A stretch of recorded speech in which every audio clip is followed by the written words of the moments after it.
Né? Thiago, queria ver contigo aqui, vou puxar essa primeira pergunta. Explica um pouco pra gente esse método criado por ti. Explica qual é esse método chamado espiral do voto. Começamos com densidade. Na verdade é super simples, tá, João?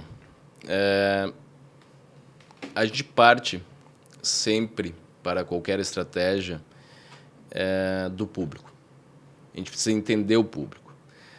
A partir disso, a gente começa a tecer o cenário e, a partir disso, desenvolver, de fato, uma estratégia e movimentos táticos, né? Essa é a ordem natural das coisas.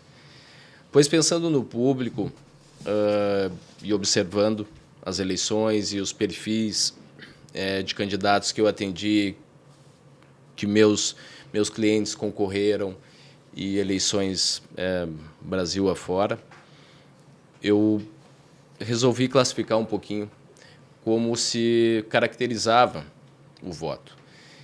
E, basicamente, a gente tem 4 tipos de voto. Tá? A gente tem um voto e a gente tem que imaginar esses 4 tipos, esses 4 níveis, numa espiral. Quanto mais próxima do centro, menor ela é, mas mais fiel ela é. Ou seja, menos público tu atinge, mas este público que tu atinge, ele é muito fiel a ti.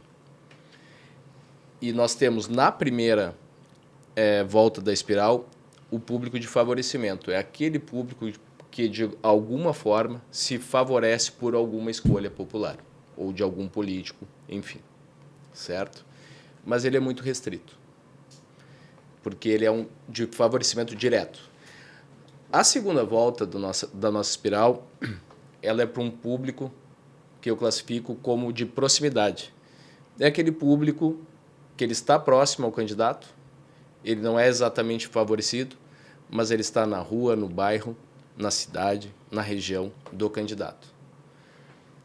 Ele já é um público bem mais abrangente do que o de favorecimento. E ele é fiel, mas não tanto quanto o primeiro nível. Pois bem, mais uma volta. Nós chegamos no terceiro nível. É o nível de afinidade. É aquele público que tem alguma afinidade contigo ou com alguma causa tua. Por tu ser representante de um setor ou por ter uma bandeira específica. Certo? Já é um público bem mais amplo do que o de proximidade. Tu extravasa fronteiras com esse público, já consegue. Ele é um pouquinho, ele tem um teor até mais ideológico. Tá?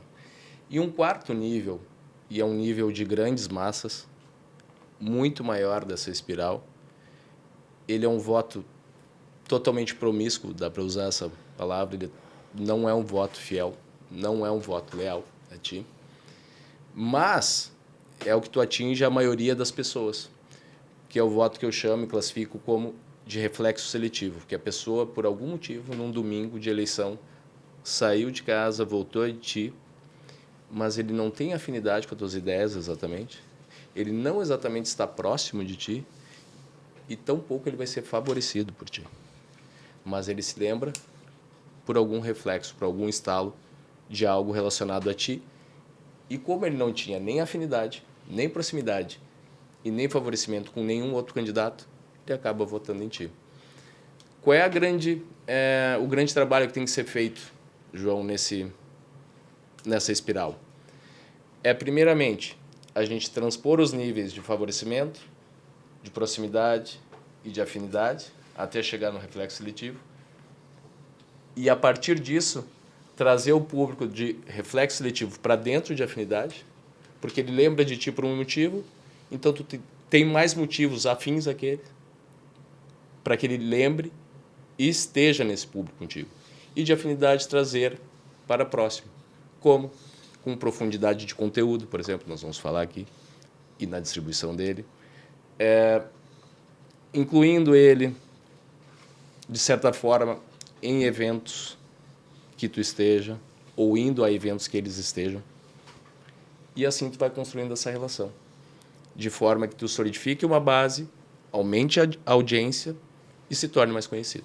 Espetáculo. Então, de forma clara, tu categorizou o público, identificando cada um, como talvez chegar nesse público e fazer uma máxima de uma votação bem com chance de vitória, porque tu vai ter tanto aquele que está muito próximo de ti, tanto aquele que vai ter uma lembrança de ti lá. E como chegar nisso, né? Como ter esse conteúdo específico para cada categorização de público é uma parte muito difícil da eleição, né? Exatamente. E ela também não é exata. Olha aí. Né? Desculpa a redundância. Sim. Mas a gente pode imaginar, assim, dentro desses níveis, tipos de ação. Quando tu tem público até o nível de proximidade, tu consegue pensar em ações de marketing direto, de relação direta. Quando tu vai para um público de afinidade, tu já tem que começar a pensar em canais de comunicação. Porque tu não vai conseguir apertar todas essas mãos. E quando a gente fala de reflexo seletivo, é porque, por algum motivo, tu foi marcado ao longo do tempo, ou por algum motivo muito forte, em um curto espaço de tempo, tu foi marcado por algo. E aí acho que entra aquela questão da reputação, né? Da construção de reputação, por aquilo que tu é lembrado, né? Perfeitamente. São justamente esses componentes ao teu redor, ao redor da tua imagem, que acabam compondo a tua reputação. E a reputação, a gente também alimenta ela. Não é uma coisa que tu viveu até aqui e tu alimentou ela até aqui e depois tu não pensa mais nisso. E tu não, ao contrário, né? Tu tem que manter a credibilidade dela e aos poucos tu vai expandindo também ela, porque tua área de atuação também vai aumentando, o conhecimento sobre ti vai aumentando. E isso é muito importante para qualquer pessoa que almeje ter uma carreira política, né?